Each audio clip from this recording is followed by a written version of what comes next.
Hello friends, I am back to my channel. আমি আবারও চলে এসেছি তোমাদের মাঝে একটি নতুন ভিডিও নিয়ে। সো কোরবানি তো চলেই আসলো। তো এখানে আমি মুদির যে কয়টা বাজার করেছি এই কয়টাই তোমাদের মাঝে শেয়ার করার জন্য আজকের এই ভিডিওটি। সো এখানে আমি মরিচের গুঁড়ো এবং হলুদের গুঁড়ো প্যাকেটটা কিনে নিয়েছি। ঈদে আসলে মাংস রান্না করার জন্য প্যাকেটটাই ভালো হবে এবং বাটা মশলাটাই বেটার হবে।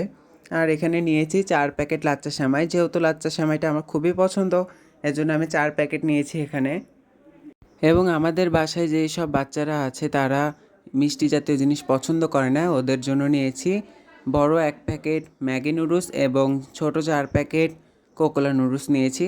যাদের এটা খেতে পছন্দ, অনেকে ম্যাগি খায় অনেকে কোকোলা খায়, এজন্য দুইটাই নিয়েছি।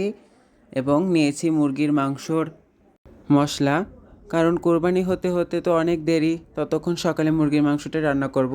আর যেহেতু কোরবানি ঈদ, হালিম ছাড়া তো চলবেই না, হালিম নিয়েছি 2 প্যাকেট। আর পায়েস মিক্সিটা আমার অনেক পছন্দ, এই জন্য আমি পায়েস মিক্সিটা নিয়েছি। তো আমার বাজার কমপ্লিট। তোমরা তোমাদের ওখানে কেমনভাবে বাজার করেছো অবশ্যই কমেন্টের মাধ্যমে জানাবে। দেখা হচ্ছে নেক্সট ভিডিওতে।